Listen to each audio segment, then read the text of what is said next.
for civil rights and voting rights and political power.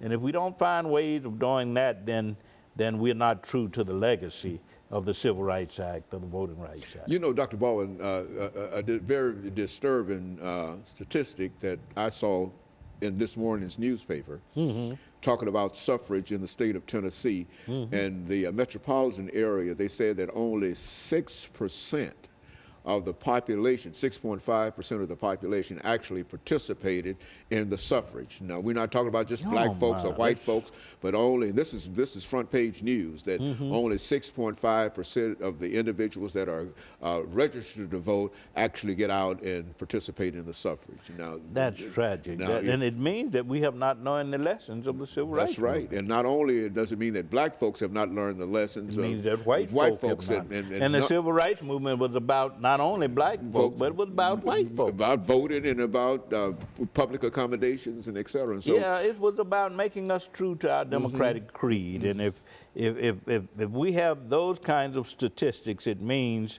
that both white folk and black folk have not understood what the Civil Rights Act of 1964 was about, what the Voting Rights Act of 1965 was about, what the Civil Rights Movement as a whole was about.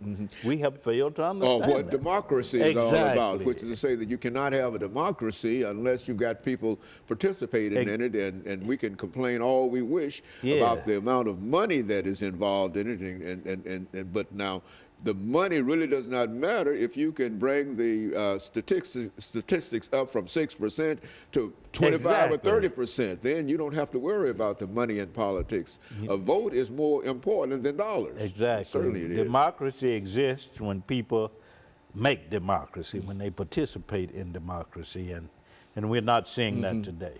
And so the point we're trying to make here is that not only is it a black thing to participate in the suffrage and to enjoy civil rights, but it's an American thing. That is, it's something that's open to all of us. And when we get to a situation that only 6% of the population, the metropolitan population, vote, then we have to understand that there's a real problem in terms of what this democracy really means. And we have to ask ourselves, are we really participating in a democracy?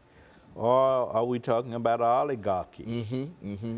Because when few participate, then you don't have a democracy. And you've got all the money that is involved in here, and you can either literally buy, almost buy an election, et cetera. No, there's a real problem. And I think that not only should we sound an alarm, but the alarm ought to be sounded nationally to let everybody know that people ought to get out and vote. Irrespective of race, irrespective of color and creed and religion and political orientation. That whatever, get out and vote, register and vote and whatever. And I think that's the point we're trying to make in terms of dealing with this. And let me thank you, Dr. Baldwin, for bringing by that excellent information in reference to this. And let me encourage our audience to tune in again next week for another informative edition of Comments.